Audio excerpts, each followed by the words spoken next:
Hello, everybody. My name is Dr. Freddie Garcia, and today I'm joined by Dr. Adam Klotzek. Dr. Klotzek, thanks for joining us today.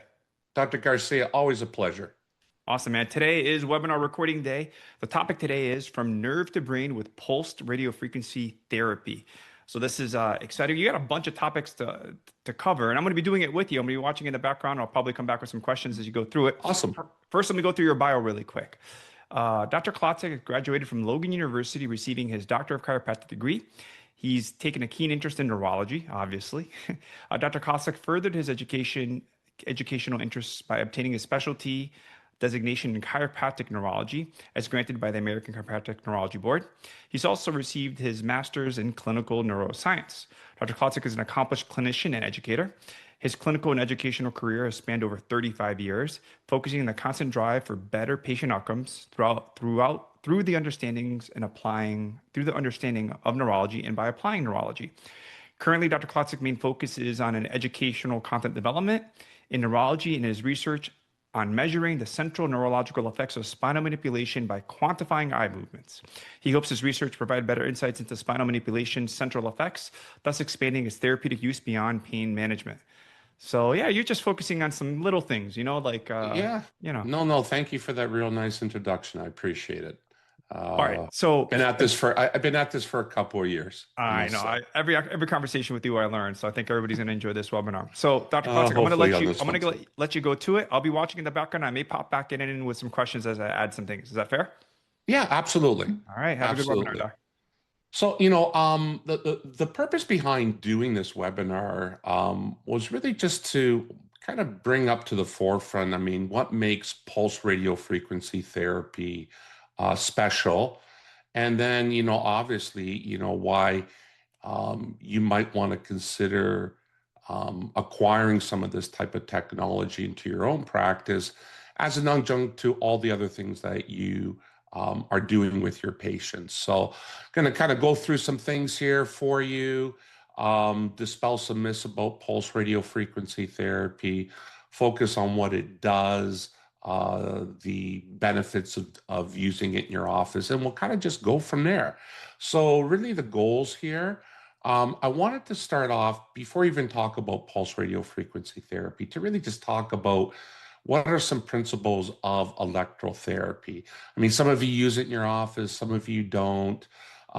Pulse radio frequency is a type of electrotherapy that's used. So I think we just covered some foundations there, kind of laid the foundational groundwork for everybody. It should kind of do us well. Obviously, what is pulse radio frequency? Is there a difference between pulse radio frequency and TENS units or your classic nerve stimulators? Also, I wanted to bring up, because of the fact that pulse radio frequency is used a lot in the treatment of neuropathic pain, I wanted to kind of bring up some of the changes that happen within the nervous system so you can better understand why pulse radio frequency would help in this type of condition. Again, finally, just summarizing what are the benefits ultimately in using pulse radio frequency therapy, and then also applying pulse radio frequency therapy in a brain-based model. So without further ado, let's just talk about some principles in electrotherapy. So here's one thing that I think a lot of people forget. When we think of electrical impulses or electrical therapy itself, we tend to think of, at least I do, of nerves, the classic action potential, depolarization, and things like that. We don't necessarily think that all tissue or all cells have electrical properties, and all cells function and are influenced by changes in the surrounding electromagnetic field and electrical field itself. Now, genetic expression of all these different types of tissue is really dependent upon the activity of its cell membrane from an electrical standpoint. So non-active cell membranes usually lead to long-term depression or a silencing of cellular activity, while increased membrane activity leads to long-term potentiation or an increase in cellular activity. Now, for these things to occur, especially in the world of electrotherapy, the electrical potentials or electrical waves that are produced by these devices have to be absorbed by the tissue. If the energy that is produced by these devices is not absorbed, they're not going to have any effect on the surrounding tissue for which the therapy device is exposing this tissue to this type of stimulation. And the thing that you want to remember ultimately in the world of electrotherapy is that the higher frequency devices penetrate deeper into the body. So you want to remember that.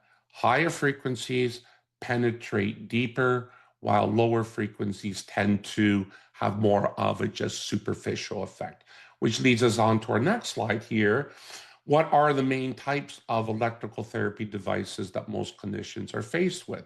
Well, they're broken up into three categories. You got the first category, which are your low frequency devices, and these are your classical nerve stimulators, your TENS units, interferential therapy.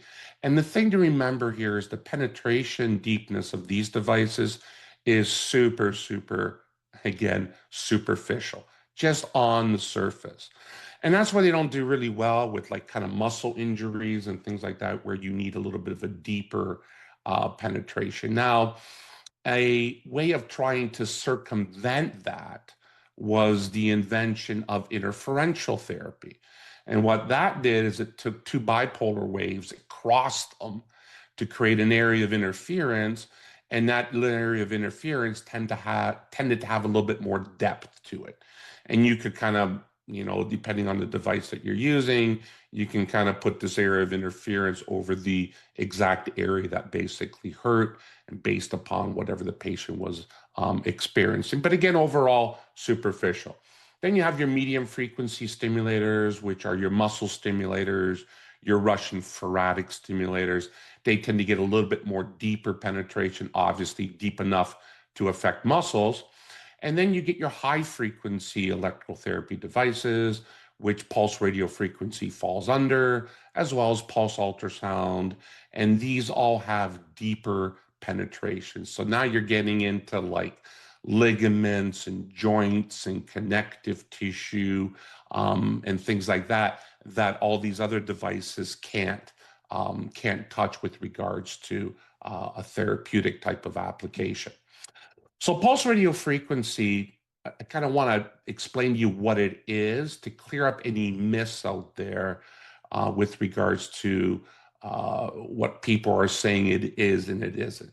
Basically, pulse radio frequency is a modified form of conventional radio frequency therapy that is commonly used in nerve ablation. Okay. Now, the waveform that's used in pulse radio frequency has been modified from the conventional radio frequency, and it's modified in such a way that instead of having a continuous wave of radio frequency, the wave is pulsed. So you get a burst of about 500 kilohertz of energy activity, and it's applied at a frequency of about 2 to 5 hertz. So there's a burst, a very long rest period in the world of electrical therapy, and then another burst. Now, the reason this was created this way was to avoid, and let me repeat, to avoid the heat production that is common in conventional radio frequency that was used in ablation. So what this does, the pulsing of this waveform eliminates any possibility of damage that is normally associated with the conventional radio frequency therapy. And that damage by the conventional is by the production of heat. So this pulsing eliminates that heat production. You're still going to get some heat production, but it's a warming of the tissue, and it's nowhere near the numbers that would actually cause damage to nerves. Now, the reason why it works, as opposed to the conventional radio frequency, the pulse radio frequency, is through its effects on neuromodulation, which we're going to get into more detail in the next couple of slides. So again, let me reiterate, no damage with pulse radio frequency. The pulsing is designed to eliminate the heat buildup that would normally cause nerve damage in a conventionally applied manner.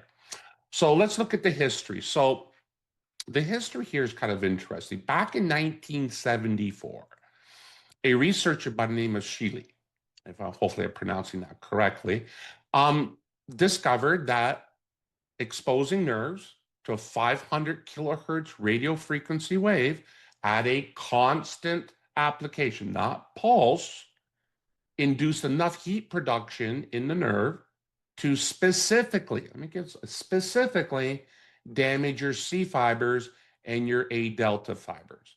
So these fibers got heated to above 60 degrees Celsius, which caused damage to them or bladed them. And this was the start of the results that people were seeing with the use of this on trigeminal neuralgias and other types of neuropathic pain syndromes. So late in the 80s, I don't know why they decided to look for this, but they did. They found that ablating nerves outside of the actual focus of the pain that the patient was experiencing. So let's say you had a C1 radiculitis or a suboccipital neuropathic pain syndrome. Okay, you had pain shooting up the back of your head. So that usually around C1 area. So they would go in there and they would blade the suboccipital nerves and also C1. Well, what they found is that, well, they didn't have to actually do the occipital nerves. They could actually ablate C2 and C3. And that would yield the same result. So that got them thinking, maybe it's not really the ablation that is causing the long-term changes in pain reduction. So then what they decided to do, well, why don't we pulse the radio frequency wave, give it a long break period, as I mentioned before, get rid of the damaging heat production, and let's see what happens. Well, what they found is that they were getting the same, if not better, results by not damaging the bleeding the nerve, but by exposing it to this, pulsed radio frequency wave of 500 kilohertz, et cetera, as I mentioned before. And then this really all became mainstream when Texeria in 2005 started using pulse radio frequency interarticularly. So he didn't actually go in on the actual nerve. He went in there right into the joint spaces, applied the treatment and found that, these joint pain syndromes started to get better and went away.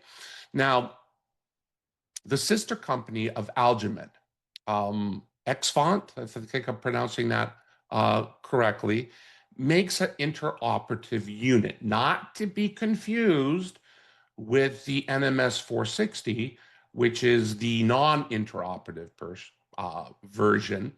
But this interoperative version does have a needle. Okay, it actually goes in, pierces the skin, and you can place it closer to nerves. You can also, do this interarticular type of stuff, and it will release a pulse radio frequency wave of 500 kilohertz that is pulsed, and that will cause changes, obviously, in neuromodulation, et cetera. So I just want to kind of reiterate that there's a sister company that does make an interoperative unit, which is not the unit that we're talking about when it comes to doing transcutaneous. And Dr. Klotzek, I have to chime in here. This is so great that you're explaining the history of pulse radio frequency, because when I sent you all the questions for this webinar, I was getting all these very interesting questions, and I go, where are these questions coming from? And it appears that, people who want to compete with Algimed and the StimPod are going out there and misrepresenting, one device for the other. So it's like, I think honestly, it's very shady and sleazy for the salesperson to be making claims that aren't even accurate for, the Zavant product, which is, again, a pulse radio frequency device, but not the way that the chiropractors, the physical therapists, and the acupuncturists are using it. They're focusing on the transcutaneous delivery of pulse radio frequency, which is different.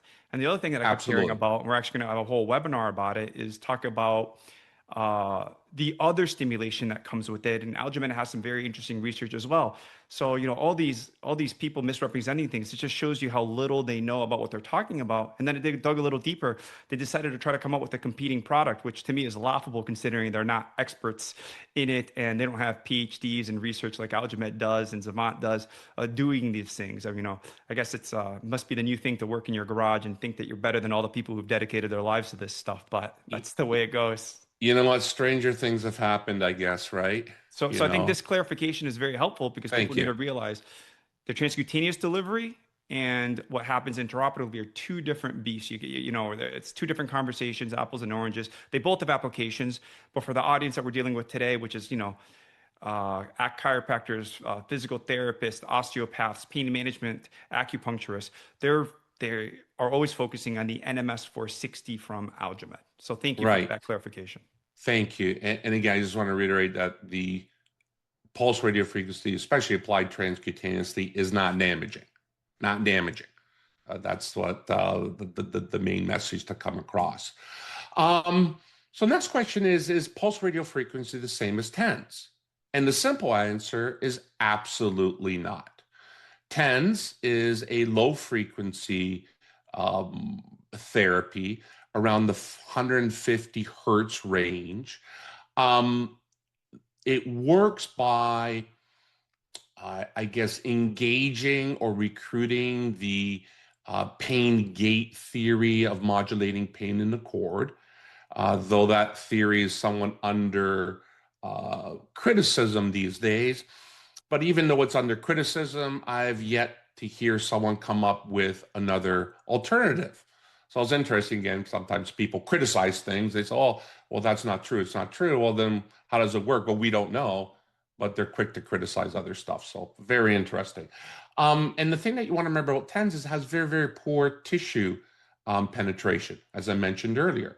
Now, transcutaneous pulse radio frequency, which is what you're delivering by using the probe in the NMS 460, uses a 500 kilohertz waveform, roughly around a 2 hertz repetition, and a pulse duration of about 50 milliseconds with a nice long break in between. It gets its physiological effects by the following. We're going to talk about each one of these because it's very important. Reduces inflammation, downregulates immune responses, which doesn't happen with TENS and doesn't happen with other types of nerve stimulators. It induces what's called electroporation. Again, not even in the realm of TENS and other types of nerve stimulators. And it also helps restore, and this is really, really, really important. Not that anything else wasn't important, but this is really, really important. It helps restore mitochondrial homeostasis. And this is an issue in the world of neuropathic conditions and neuropathies, where one of the biggest hindrances and obstacles to overcome is the lack of energy production by the nerves that have been damaged. And pulse radio frequency helps address that issue, which is probably why we're hearing and seeing through the clinical world such great outcomes with pulse radio frequency therapy, outcomes that they never thought that they would achieve based on the application of this type of device. The other good thing is that it has great tissue penetration. As I mentioned earlier, you can reach more types of tissue deeper, and you can reach more nervous tissue, not just connective tissue, but nervous tissue. These are nerves that are supplying joints and deeper structures within the body. So before we get into like more on the pulse radio frequency, I want to address what are we trying to solve in neuropathic and chronic pain? Like, what is the big thing that we're trying to fix on these people as to why they have the issues that they basically have or the ongoing pain? The big thing is pain sensitization. Unless you've been living under a rock for the past 15 years, you've probably heard about pain sensitization. Well, it happens two ways. Number one, it happens in the periphery, and this is because of augmented immune responses driving inflammation, driving activation of your pain nerves, and pulse radio frequency is designed to specifically deal with this by downregulating the immune system and decreasing the amount of inflammation that occurs in the periphery, thus decreasing the activation of these pain nerves. The other thing is that in pain sensitization, you have a central mechanism. And this central mechanism is a consequence of the peripheral activation. And all this is the long-term potentiation of synapses, and these synapses become more reinforced. Now, the other thing with this is that in this area centrally, we also have an immune response. And the immune response also promotes the central sensitization. So now not only are you getting a peripheral reduction in inflammation and decreased immune activity in a hyperactive system, but you're also getting one central.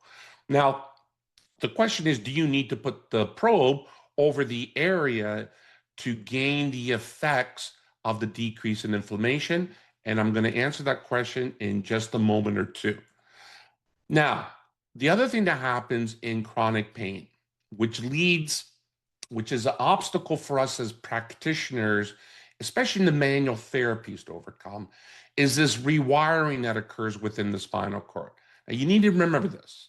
You need to remember that in a normal spinal cord, your pain nerves, which are here in your lamina 1 and 2 of your dorsal horn, they are separate or kept separate from your mechanoreceptive sensory fibers that synapse onto second order neurons in laminas 3 and 4.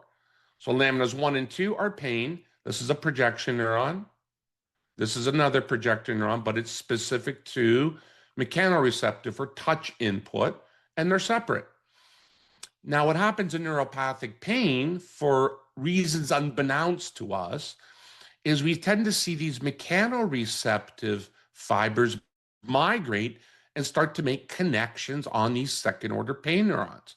That's a big problem for me as a chiropractor who uses adjustments, manipulation as one of my primary tools and exercise and movement. I'm at a loss here because I can't move the body part in this particular situation because of the fact that every time I move and drive mechanoreceptive input, I drive pain. And this just becomes more and more reinforced.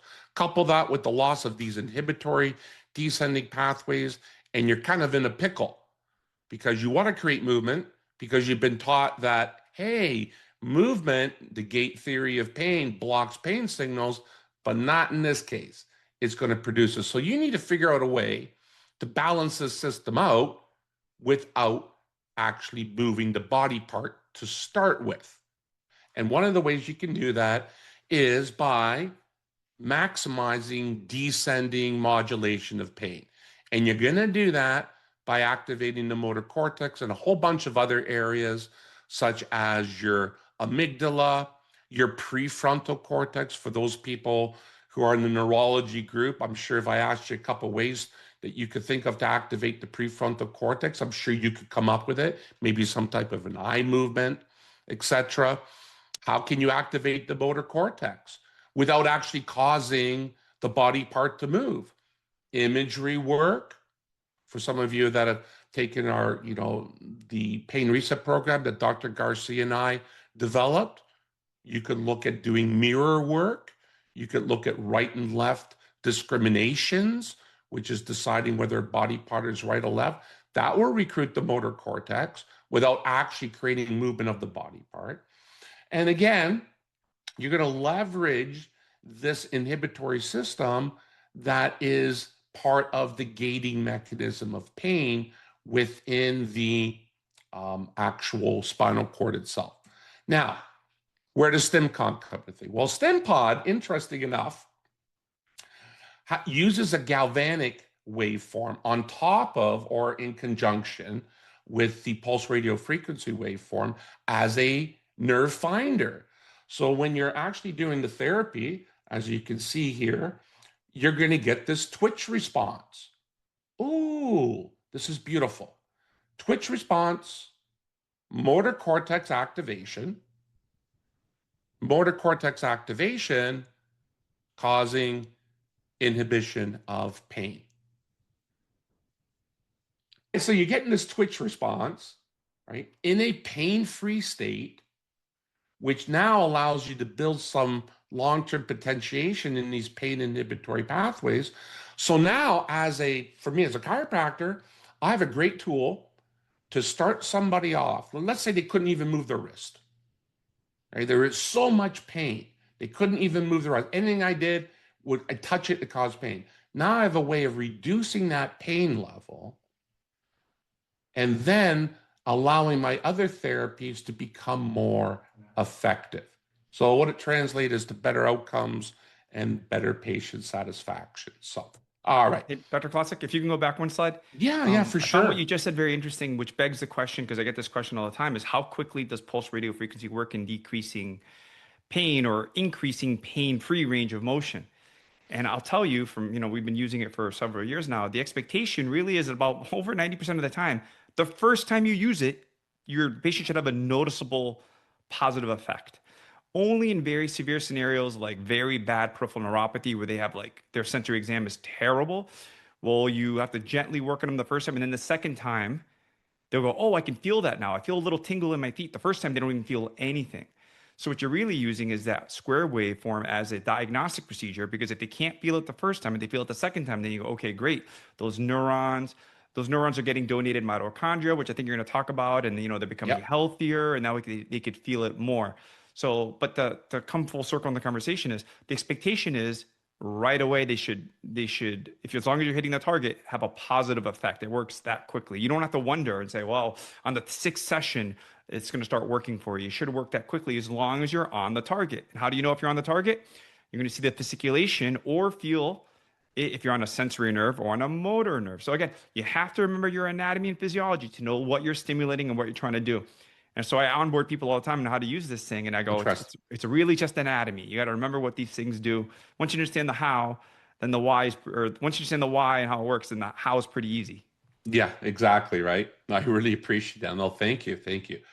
All right. So let's just kind of go over the main benefits of pulse radio frequency. I alluded to them in the beginning of the webinar when we talked about the inflammation, and I'm just going to expand on each one so you guys really get it and really understand what this thing is doing and how it's benefiting people in chronic pain, neuropathic pain, and other types of pain disorders. The first one is the whole anti-inflammatory effect. That's a big one. Now, here's the thing I want you to understand about this. And this was interesting. These were studies done in 2013. And what they did is they took the actual probe and they put it in, I guess they inserted it intravenously, right? So your cephalic vein. They actually go in there, take the needle, put it into the cephalic vein, and then apply the treatment. What they found is systemic anti-inflammatory effects, not just where the needle was, not just where the pulse radio frequency waves were coming out of, but in different parts of the body. There's some articles out there that describe people's cancers getting better, um, irritable bowel syndromes getting better, fibromyalgic types of syndromes getting better, all through intravenously applied pulse radio frequency therapy. Now, obviously, you're not going to be in your office, puncturing the skin, etc., and inserting these needles intravenously, but you could acquire the same outcome by putting the probe over maybe a blood supply, a blood source, etc. And I'm going to explain to you why it works in just a moment. But ultimately, you're reducing the number of reactive oxygen species. And the target cells for this are the immune cells that pass through the activated area. So as blood is flowing past the needle, your immune cells are being affected, and they're being affected in such a way as to promote an anti-inflammatory response. When it comes to the radical pair formations, it promotes triplet formations, which are far less reactive than the singlet radical pairs that often happen in uncontrolled inflammatory types of disorders. This one here is another important thing that happens with pulse radio frequency. It doesn't happen in nerve stimulators, doesn't happen in TENS, doesn't happen with interferential or all these other types of devices, and is the polarization of M1, M2 macrophages and a restoration of balance. So here's what you need to remember.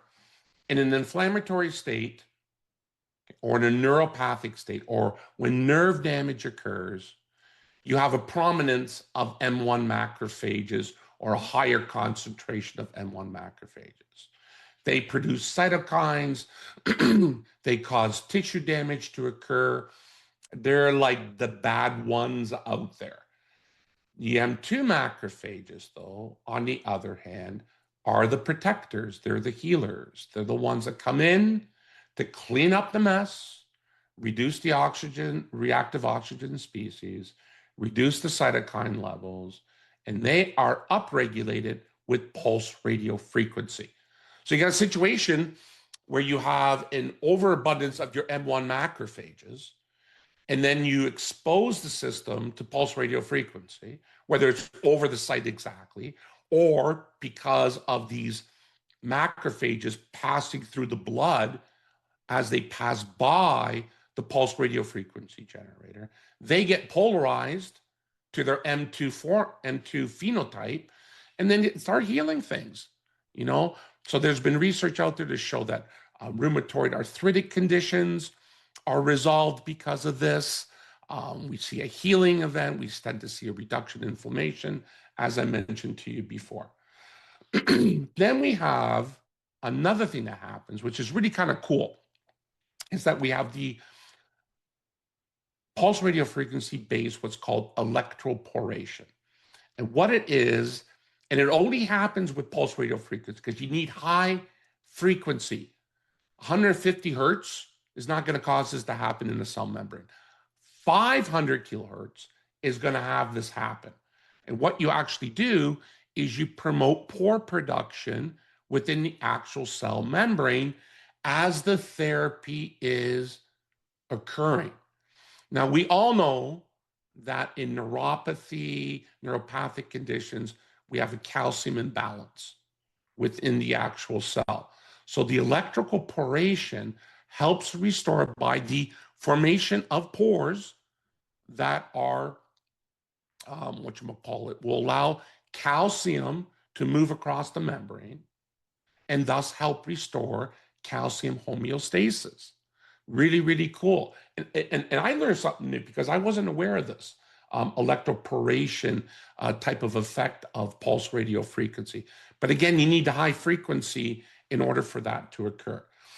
And the big one here, and I want to really hit on this, if you're going to remember anything when it comes to neuropathy and neuropathic conditions, is the fact that the nerves that are damaged or undergoing damage or being attacked have a problem with producing enough ATP. They have mitochondrial dyshomeostasis, you could call it, where they can't produce enough ATP in order to run the machines that are necessarily to heal the nerve, the axon, etc. Because to produce myelin and to produce all these tubes and everything like that, when axons have been damaged, requires energy. And that's one of the things when it comes to nerve stimulators. Everyone thinks that, oh, nerve stimulators are great, because you're going to stimulate the nerve and it's going to heal. When you stimulate a nerve, you require the nerve to start using energy, because don't think of an action potential as stimulatory to a nerve. An action potential is a consequence of nerve stimulation. You need to produce energy or induce energy to cause a magnetic field change across the membrane to open up ions to produce the action potential. Well, what restores the normal resting membrane potential? Sodium potassium pumps. What do they run off of? They run off of ATP. So, and they are the sodium potassium pumps use up the most amount of ATP in a resting state within the brain. So if you're just in there, causing these action potentials to happen in a state where you have a problem being able to produce ATP, you're not going to get the outcomes that you want. And hence why a lot of therapies that are geared towards activating movement and that fail in these neuropathic and neuropathy states. So what does pulse radio frequency do? Well, what it does is it causes your M2 macrophages. So first, the polarization, remember, you get macrophages M1, M2. Now you create more M2, and it causes these M2 macrophages to actually donate their mitochondria. They donate their own mitochondria. It's like donating your kidney to your brother or sister. Okay, and they donate these mitochondria to the neurons that are suffering, that don't have enough energy production, allowing them to produce the energy that they need to induce the process of neural remodeling. Such a beautiful thing, and something that no other device out there that I'm aware of that's available actually does, etc. So please remember this. Dr. Klotzek, and I'm going to have to chime in. I speak to a lot of people about this, and it always becomes like an almost disbelief moment for them when I say that the StimPod on MS460 induces neural remodeling and the restructurization of these nerves and axons that become healthier. And then they go, well, then how does it do that? And I have to get them to understand that that is the secret sauce of what pulsed radio frequency does. Like that is such a powerful thing for neuropathic type pains, or even chronic pains where the nervous system is involved, to have those tissues heal from the inside out. Like that is an amazing property of pulsed radio frequency. And that's the one that I want to beat into people's head, because you could have many tools available in your toolbox, but not all of them do this way. There's a certain subsection of patients that I'm sure you have right now that would benefit from this capability, and it's just very powerful. So the way you're breaking it down is just so spot on. So thank you for doing it this way. Oh, thank you for acknowledging that. I appreciate it. Thank you. All right. So these are for you. I guess nerds out there. I guess I could call you guys, because I'm a nerd too when it comes to this stuff. This is a summary of all the cellular effects that happen with pulse radio frequency. And again, you're not getting this with tens, you're not getting this with medium frequencies, etc. But the biggest thing here is you're going to have changes within receptors on the cell membrane. You're going to have changes within the mitochondria. You're going to have M2 macrophages donate, so you get more mitochondria, more ATP production. You're going to have proto-oncogene expression.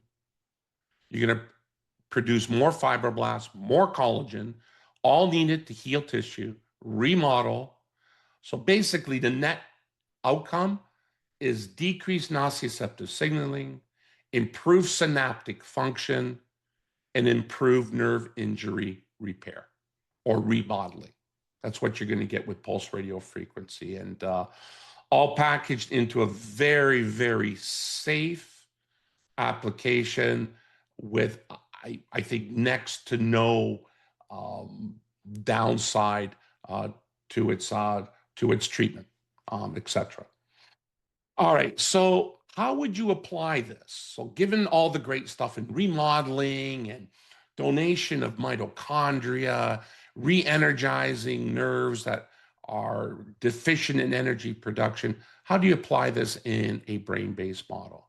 Well, we're going to give you 3 simple assessments that you can do, and then some strategies to apply pulse radio frequency in a brain-based model. So the idea here is that in a brain-based model, you want to apply stimulation to the deficient hemisphere. That's the general concept here. And you can do it by stimulating, obviously, nerves that would fire into that deficient hemisphere. So one thing that you can do to decide whether you have a lack of nerve input into a hemisphere is just look at your sensory exam. Look at pinwheel sensation, light touch, vibration. Most people who have neuropathy are going to have an issue with some of these sensations, whether it's a diabetic neuropathy, whether it's inflammatory one, whether it's a compressive neuropathy. So what you can do here is very, very simply measure pre, apply the stimulus, and measure post. And what you should see, as Dr. Garcia has alluded to, is after the treatment, you should see an immediate improvement with regards to the sensation that the patient may have been deficient in prior to the treatment. The benefit is that depending on the side that you put the stimulation on, you're also going to affect the activation of the cortex, obviously in this case, on the side opposite from which you apply the stimulation on. And that can be beneficial because these areas within the brain also have reflexogenic projections that come back down to help modulate sensation, but they also modulate pain and they also modulate inflammation, etc. Another thing that you can look at is you can look at very, very simple finger tapping. And finger tapping is a motor test. It's very, very easy to perform. You ask a patient to take their thumb and index finger, open and close widely 10 times on one hand, 10 times on the other. And as you can see here, this gentleman's doing it with his right hand, left brain. He's doing a little bit more than 10 times. He's an overachiever. And you can see that there's something wrong with the left hand, right? Doesn't move as smoothly. There's some hesitations in there, all signifying that there could be a problem with the output of the right cortex. So this is, again, right arm, left cortex. Get a general idea.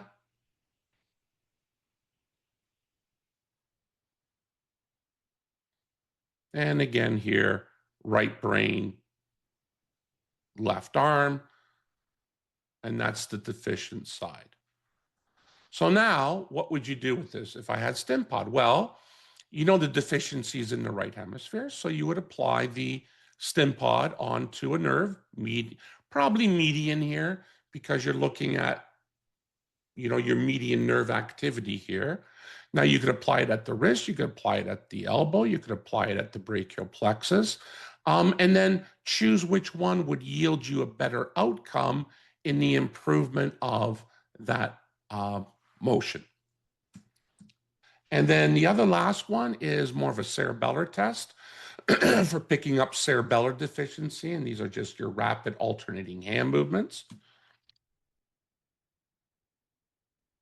Most of you know this test. It's taught in school. And you can see that this person has a problem with their left side, which is representative of the left cerebellum. So how may you apply StimPod to something like that? Well, again, you would stimulate nerves on the left arm to improve the input into the left cerebellum, which will then concurrently fire into the right cortex and hopefully stabilize those neuronal pools that appear dysfunctional in this state. So in the end, real simple. For cortical deficits, you apply StimPod on the side opposite the cortical deficit. For cerebellar deficits, you apply StimPod on the same side as the cerebellar deficit. And then you can use those tests that I gave you as very simple measurements to get an idea of pre and post, and also dosing. So, if you're deciding, well, how long should I do the stimulation? Well, you could always start off with lesser is always considered to be safer.